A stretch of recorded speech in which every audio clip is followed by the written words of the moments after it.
terima kasih Mas yang masih bersama kami di Special Talk Show. Ya, Pak Kabid mungkin bisa menanggapi tadi pertanyaan dari Bapak Syukri seputar ini kebijakan seperti pegawai yang masih suka menghabiskan waktunya di warung kopi di saat jam sholat. Bagaimana Pak?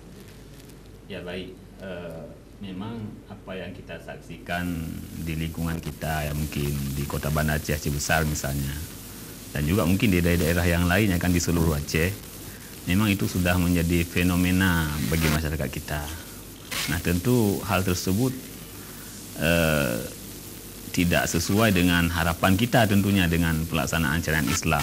Mungkin seperti yang disampaikan tadi juga, kalau datang orang luar ingin lihat bagaimana suasana pelaksanaan syariat Islam di Aceh, ya mungkin ya seperti yang kita lihat juga, ya kan? Jadi kondisinya memang seperti itu yang ada hari ini. Nah bagaimana dengan, atau apa yang bisa kita lakukan untuk supaya masyarakat kita ini berubah sehingga sesuai dengan yang kita harapkan dalam hal pelaksanaan syariat Islam. Ini mungkin yang kami sampaikan bahwa itu memang tugas berat seperti yang disampaikan oleh Pak Kadis tadi, dan itu menjadi tugas kita bersama.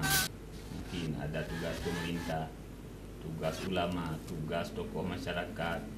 Jadi semua kita tentu mengambil peran untuk bisa membuat suasana masyarakat kita itu benar-benar sesuai dengan syariat Islam. Nah kalau di syariat Islam itu memang pekerjaannya tentu sudah dibatasi oleh aturan-aturan.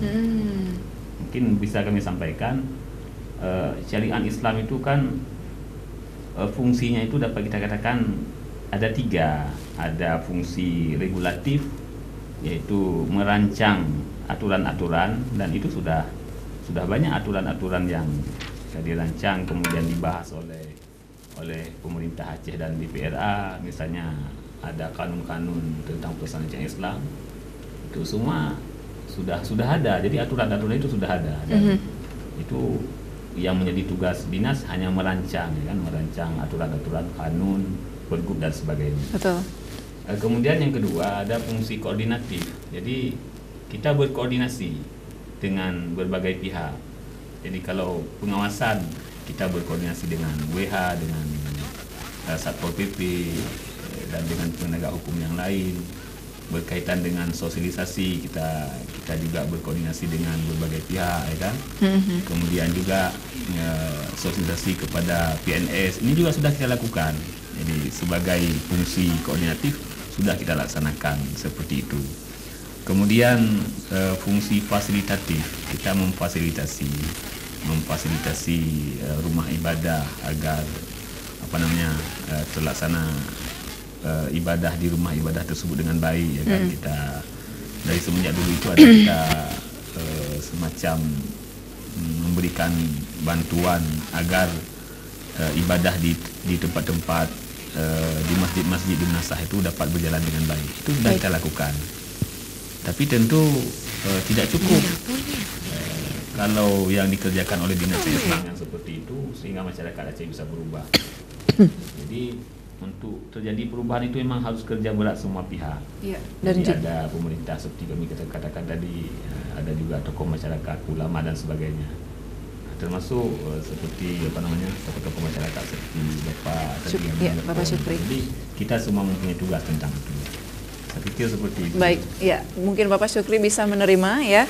Dan memang kembali lagi kepada diri kita sendiri, dan kita juga butuh dukungan dari semua elemen masyarakat di Aceh. Ya, Pak Kadis, ini terakhir nih Pak. Ini tidak melulu soal keagamaan, tetapi juga menghindari ataupun menangkal dari bahaya narkoba di perbatasan. Apa wewenang dari dai tersebut, dan mereka punya hak apa terhadap peredaran narkoba ataupun yang masuk dan juga keluar dari Aceh dan keluar juga? Oke.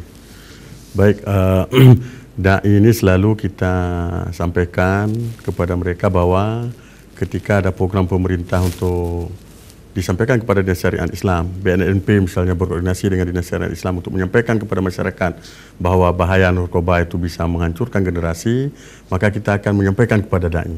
Dai akan menyampaikan kepada masyarakat di desanya masing-masing untuk membentengi masyarakat di wilayahnya kalau memang hal-hal seperti itu ada. Nah, kalau tidak ada, berarti mereka bisa membentengi hal-hal yang negatif itu masuk.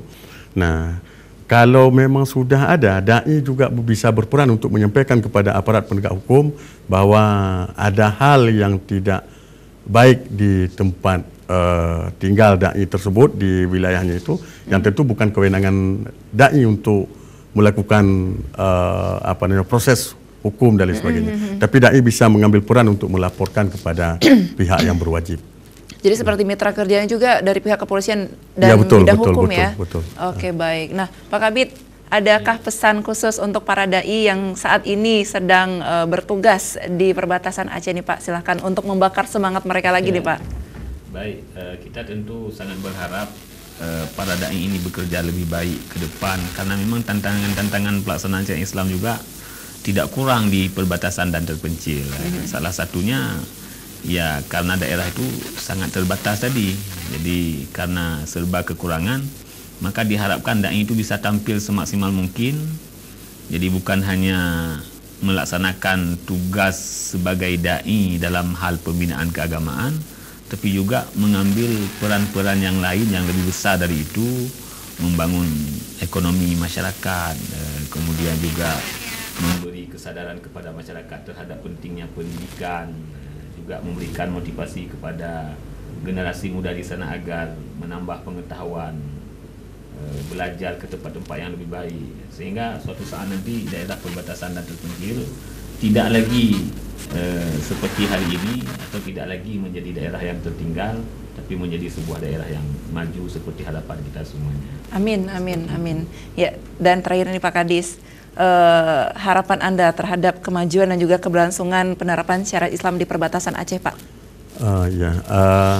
Tentu kita berharap syariat Islam ini tidak hanya menjadi atau milik mereka-mereka yang hidup di kota, yang di sana banyak ulama, banyak pesantren, banyak daya. Tetapi syariat Islam ini juga harus mengayomi saudara-saudara kita, rakyat Aceh yang kita cintai ini di wilayah-wilayah yang memang agak terpencil, dan di sana di mana fasilitas pendidikan juga tidak memadai, orang-orang yang mau mengabdi di sana, di masyarakat di sana juga kurang karena kondisi tadi, sinyal tidak ada, lokasi susah, bahkan ada tempat yang dai kita itu bertugas lampu tidak ada, untuk wudhu saja susah, dan harus turun mandi, harus turun bukit sungai, dulu, betul, baru naik lagi di atas bukit sudah apalagi berkeringat kembali, ya seperti itulah keadaannya. Mungkin harapan kita instansi-instansi lain di pemerintah Aceh bisalah masuk ke sana untuk mendukung kesuksesan tugas dai ini. Seperti tadi saya sampaikan bahwa ada kampung di sana air wudhu saja tidak ada. Mereka harus menunggu hujan, menunggu tada hujan. Kalau pemerintah di dinas lain bisa masuk memberikan sumur bor atau setidaknya memberikan bak air yang lebih besar sehingga tampungan air hujan lebih banyak, mungkin tentu akan lebih semarak lagi pelaksanaan syariat Islam di wilayah perbatasan. Kita berharap semua kita umat Islam ke depan akan lebih baik, umat Islam di perbatasan juga akan lebih baik ke depan. Betul, betul. Dan atas segala keterbatasan yang ada selama dai menjalankan tugasnya di perbatasan, bahkan juga di kabupaten terpencil, ya, harusnya kita mendukung dan juga menghargai tugas mulia dari dai-dai Aceh yang ada di perbatasan Aceh. Terima kasih banyak untuk Bapak, ya, dan terima kasih banyak juga untuk kehadiran Anda berdua di Studio Aceh TV. Mudah-mudahan ini bisa menjadi positif, lebih positif lagi untuk masyarakat di Aceh. Dan pemirsa, terima kasih banyak juga untuk Anda yang sudah menelpon juga. Dan saya Agustiada pamit. Assalamualaikum warahmatullahi wabarakatuh. Waalaikumsalam.